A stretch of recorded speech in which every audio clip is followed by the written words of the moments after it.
know she's gonna say yes, but Yeah. I still have to be the one to pull this off and say it. Yeah. So.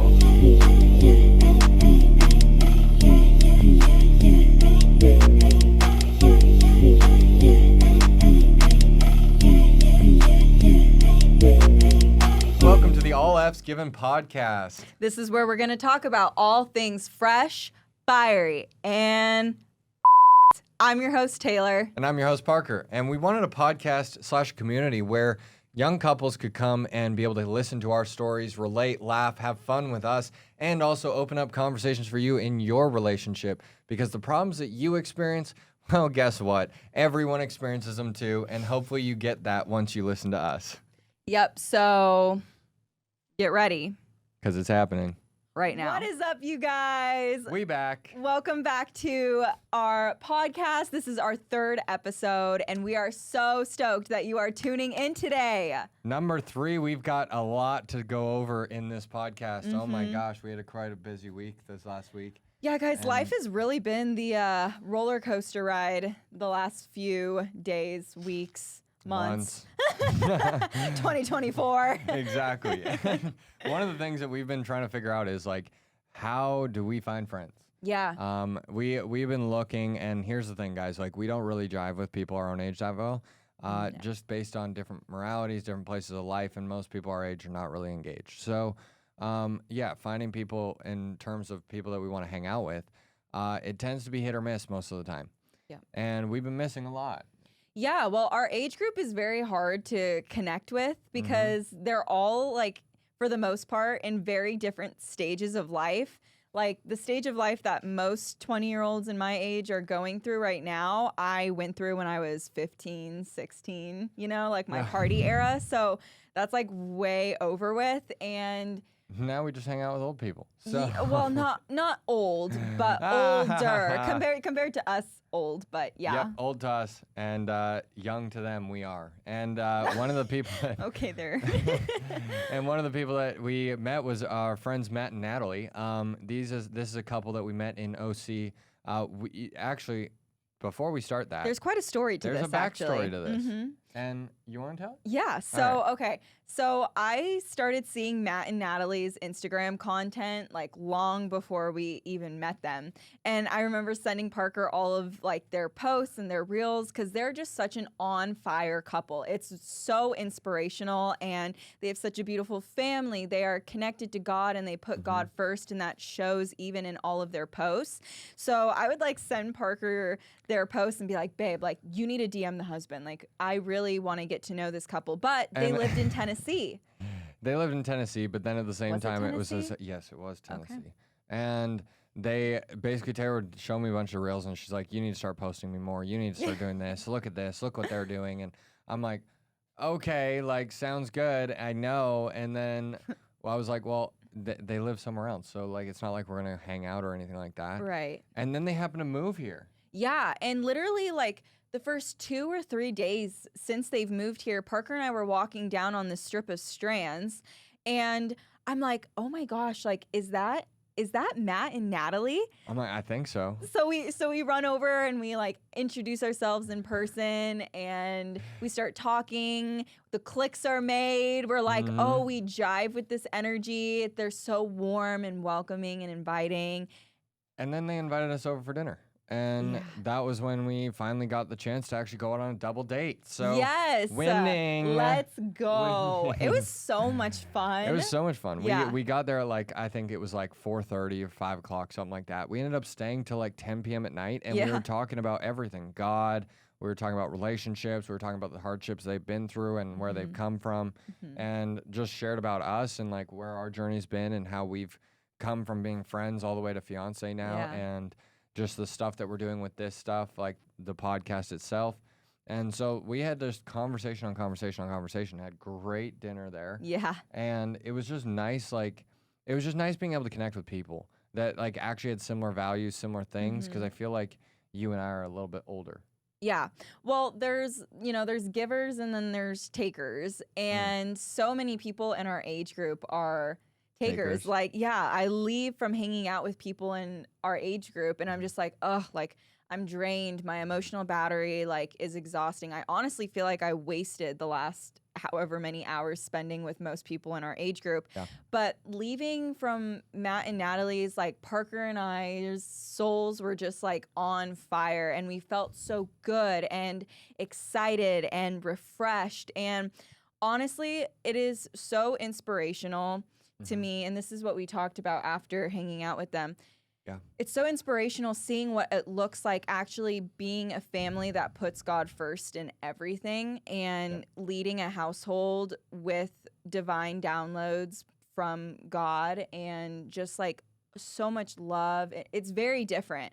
And it's just different than most in Orange County. I mean, we're in a space where everyone cares about themselves. Everyone cares about the fancy things they're driving or they're wearing, and no one really cares about the connection piece. It's like we all communicate things, but we don't connect. And so, like in that, being able to connect with them genuinely and like to be able to leave the experience feeling better, I think that was something that we've always looked for, because I think that if you ever go and hang out with friends and you end up feeling worse about yourself afterwards, then you probably shouldn't be hanging out with those people. Yeah. But if you're leaving an experience with someone and you're feeling better because of it, then that's kind of a good indication of like, hey, yeah, they should be in your life and you should probably be hanging out with them. Yeah. And when your friends make you want to become a better version of yourself. Yes. I think that is the number one like green flag in a friendship is like when you're done hanging out with them, you kind of like take a little take back and you're like, oh, like I want to be better. Like I want to keep evolving and growing and learning and like digging my roots into God and like just bettering myself. Like friendships like that are by far like the best, most top tier friendships ever. Yep. You want friends that actually inspire you, not friends that just tear you down. And especially when like we were talking too, we were telling them about things that we wanted to do in the future, and they're like all about it. They're like, yes, you go, guys. Like let's go. I love what you guys are doing. And I love that you guys have such big ambitions and what you want to do with yourselves and your couple relationship. So like there was tons of great takeaways that we got from that experience. And the biggest one is that if you want friends that you actually want to jive with, then you probably should feel good after leaving with them. And they should inspire you to be better. Yeah. And sometimes that means stepping out of your comfort zone with the types of friends that you're hanging out with. Like you are the top 5 people that you hang out with.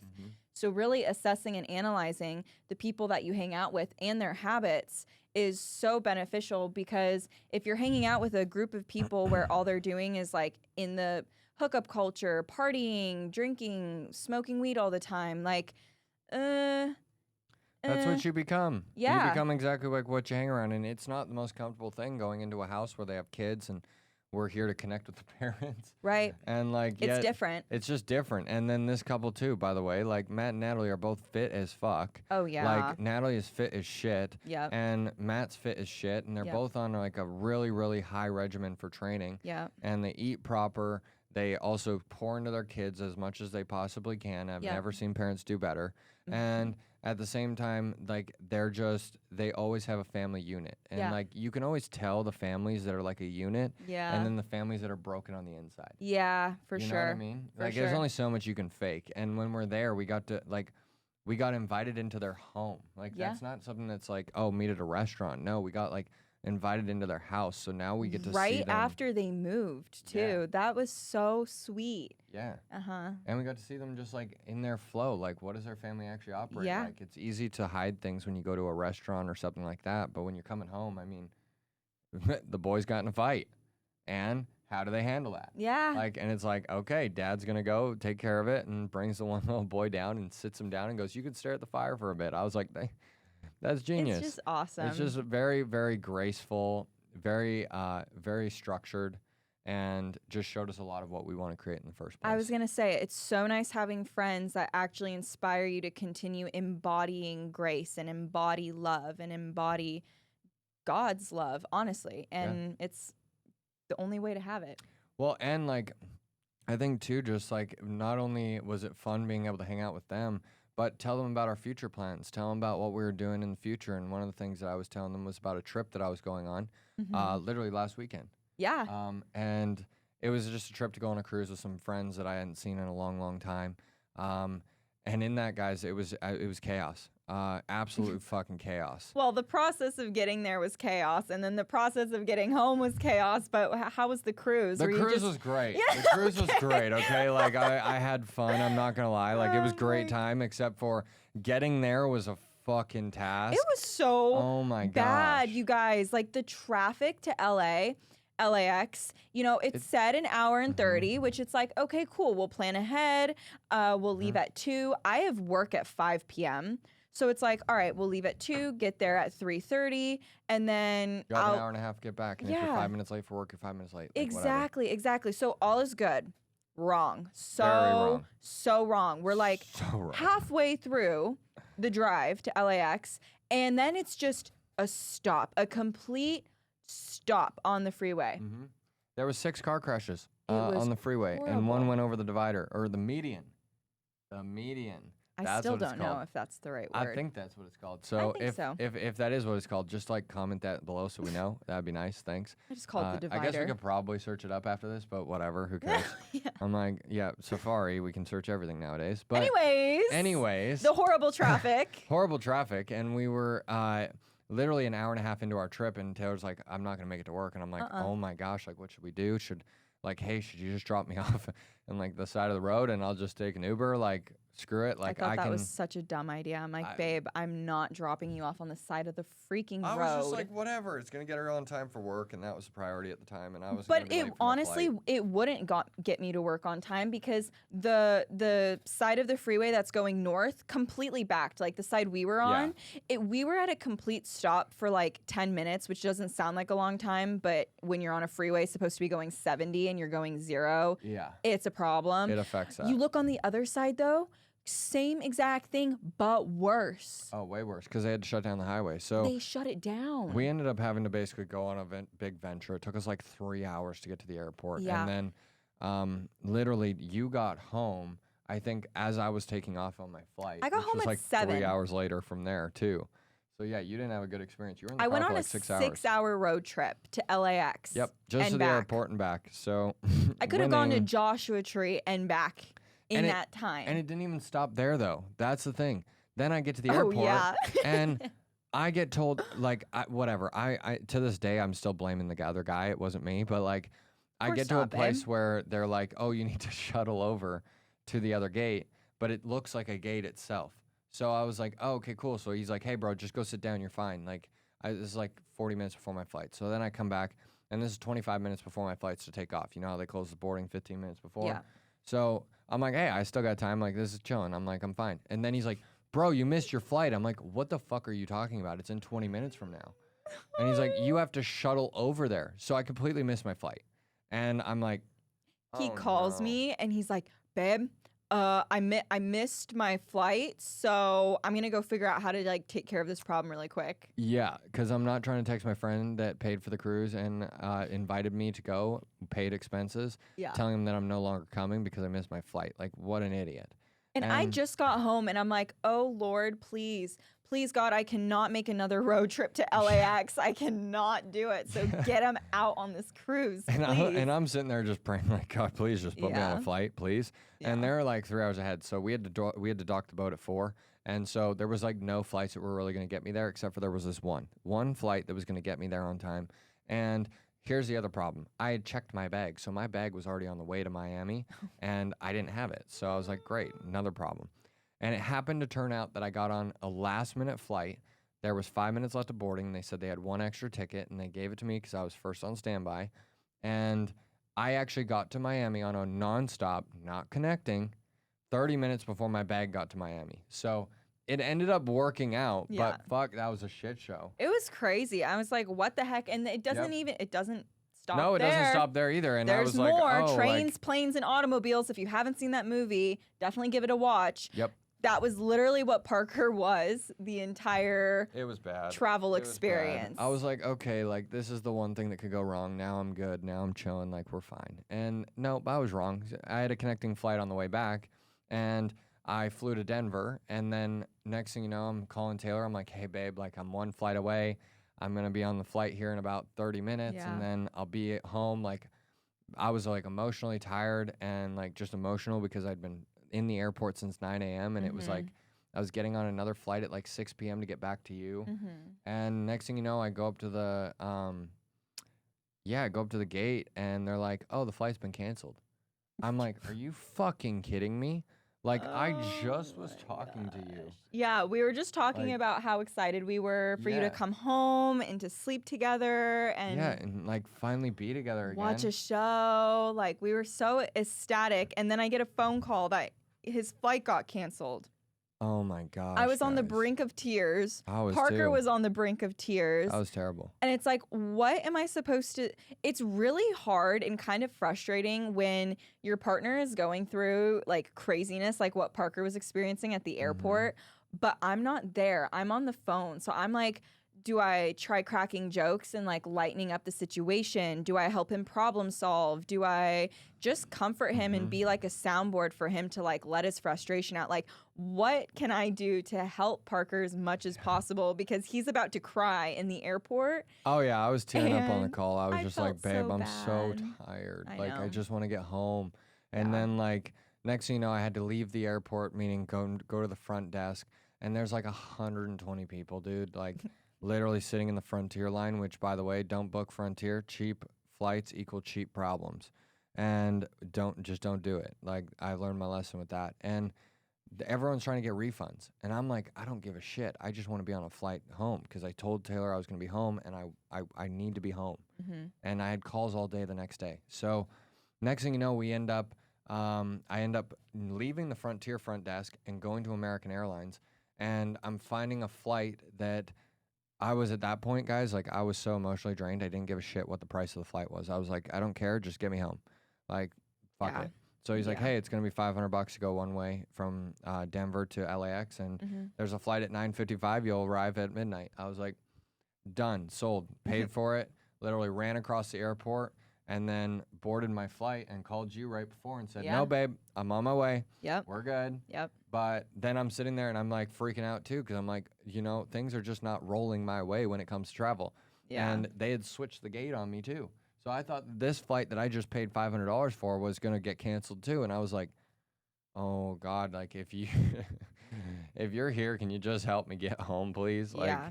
that's all I was concerned Yeah, with. that whole travel experience like was crazy, was hectic, really challenged like your patience, Mm-hmm. and it also made me lose my job. So Yep.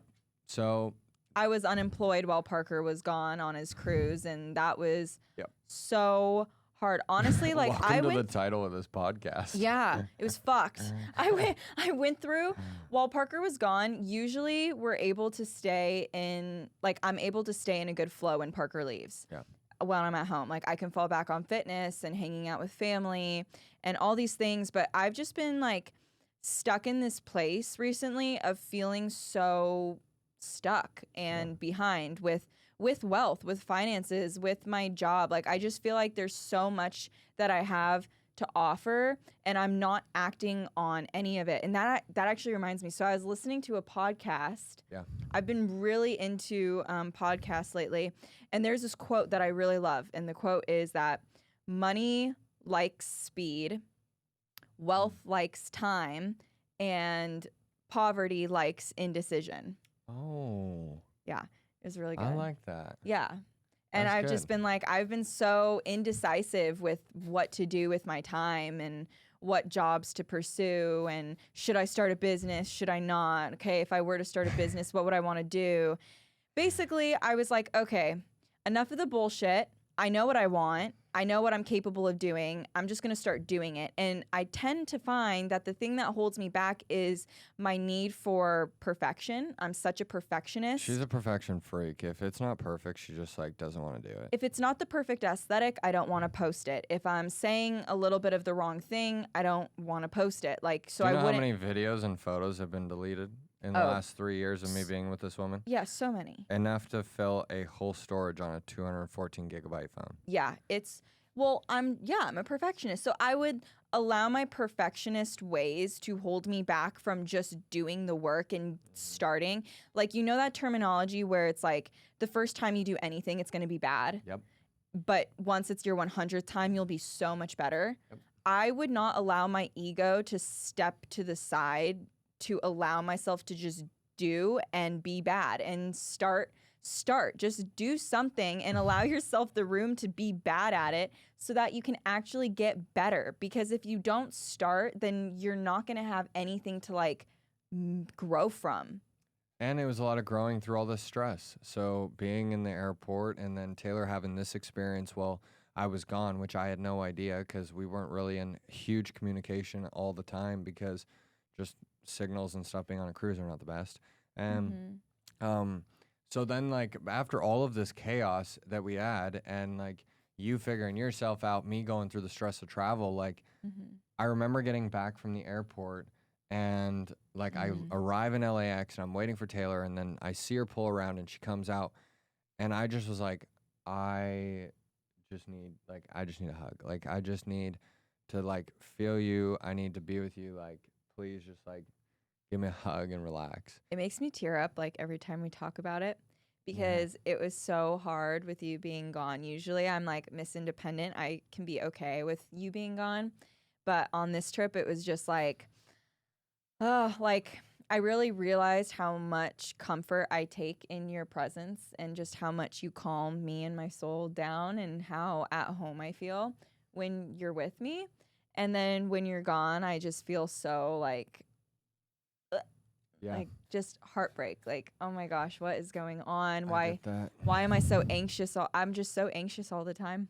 I'm the same way. I mean, I was on the flight, or not the flight, sorry. I was on the cruise, and like, even on the third day, I'm sitting there like looking at places. I'm like, oh, that would have been nice to sit with Taylor there, or that would have been nice to do this with Taylor. Like, and it's like I wasn't even in necessarily the Bachelor like mindset, I guess. I don't know, whatever. But like, then coming back and like having that hug, having that moment, and then like we ended up driving back home, and it was just like, you know what I really realized?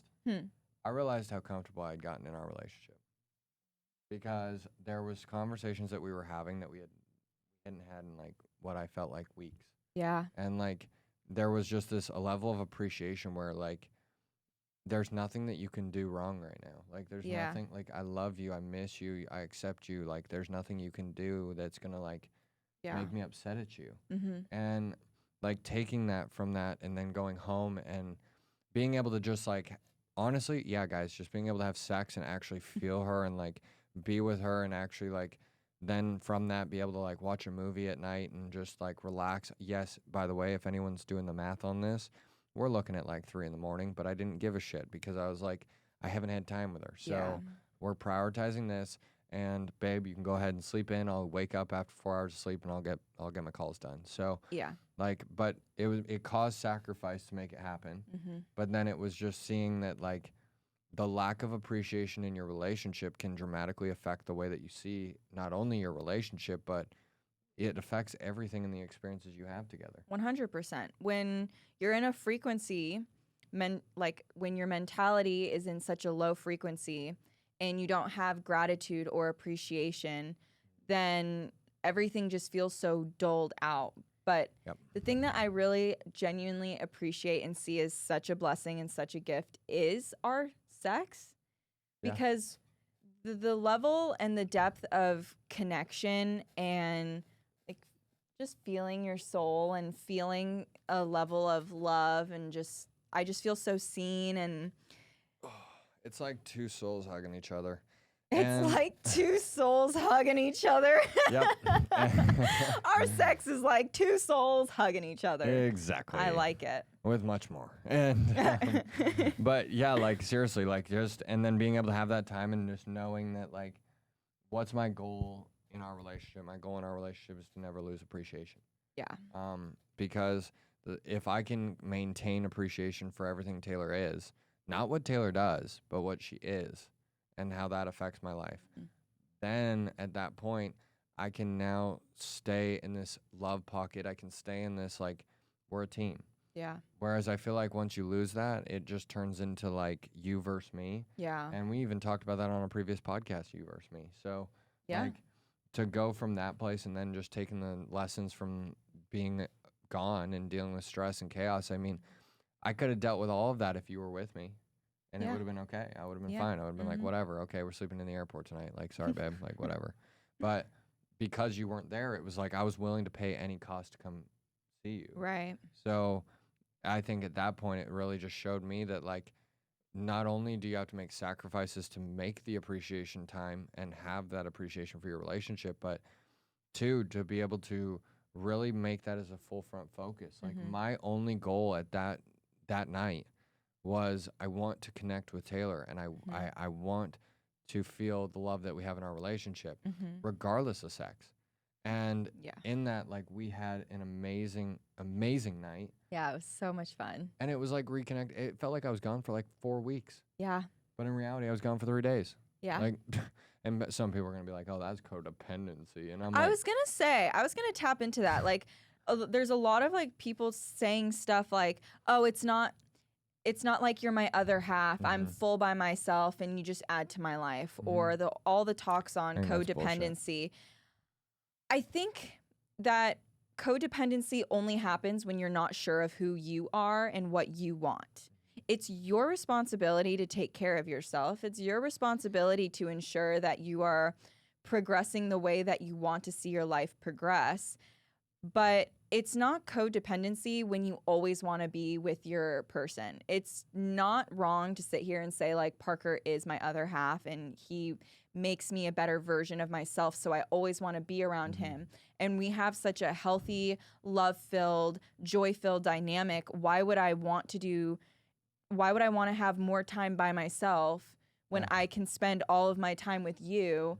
And we're on the same path of self-growth, self-development. Like, we both want to get better independently, but we can go so much faster when we do it together. And I totally agree. And it's a famous quote, right? You can go fast alone or you can go far together. Yeah. And it's like realizing that, like, yeah, sometimes like I pull you down or sometimes you pull me down, but it's because of our dynamic that we can go so far. And I know that, like, even having you around, I've said this to you, I'm like, I can only do what I'm doing and go this far because you're with me, not because you're not with me. Like, sometimes you might feel like in your relationship you might be holding your partner back, but like your partner's where they're at because of your help, because of your support. And that's not a bad thing. Like, that's not something that it should be ashamed of, or like, I love the fact that I can say I get fueled off of my girl to do what I do. Because I come off sometimes and there's days where, like, guys, I'm fucking tired as shit. I'm like, I got no emotional energy for anything. And I've been on calls all day or in front of the camera all day. So then I come home and Taylor's like, oh, babe, just like, come relax. Like, I just want to pump you with love. Like, come to my gas station. Let me pump you up with some love and life and energy, literally. And I really liked what you said. It's not about what you do. It's about who you are. And that rings so true, because it's so easy to get caught up in the what you're doing. do. Like, did you do this? Did you get this done? Because we live in such a fast-paced society here in Orange County, or just in the world in general, where it's like, yeah, Parker, if you don't do the things you need to do for your business, like, we won't be able to live in the apartment that we do. We won't have the food that we do. We would be ultimately screwed. But it's, that's where trust comes in. Like, I trust that Parker's going to do what he knows he needs to do to keep us moving forward, just the same way that you trust me and that I'm going to do the things that need to get done to keep us moving forward. And because you're a team. You're a team, whether you like it or not. If you're in a relationship and you're not single, then you've signed up to be on a team. Yeah. And if you look at it, like, if she gets scored on, I got scored on. Yeah. Like, and if she scores, I score. So it's my only best interest to make sure that you get to win in the ways that you want. Because by winning in the ways that you want, it's going to allow you to be able to fuel me to win it the way I want. 1,000%. It's like a win-win, and now we win. 1,000%. So that's like, I think that was like the biggest thing that we were learning out of all of that. Yeah. And especially over just all the crazy travel and it was and all of it. Like, yeah, it was such a lot. There really is so much beauty in the chaos if you can allow your mind to quiet down and sit in pockets of gratitude throughout your day. Yeah. And so that's what we're going to leave you with for this podcast. Yeah. And I just wanted to say, if you're trying to follow me on Instagram, that's right. It's going to be at lifecoach_Parker. If you want to follow this beautiful woman over here, then that is going to be at It's Taylor Duzel on Instagram. And if you want to follow the Friends to Fiance tribe, Yes. get over to Friends to Fiance on Instagram, and that is going to be with a 2, not a T-O. Yeah. So Friends to Fiance. Yeah. You'll be able to find us on all socials.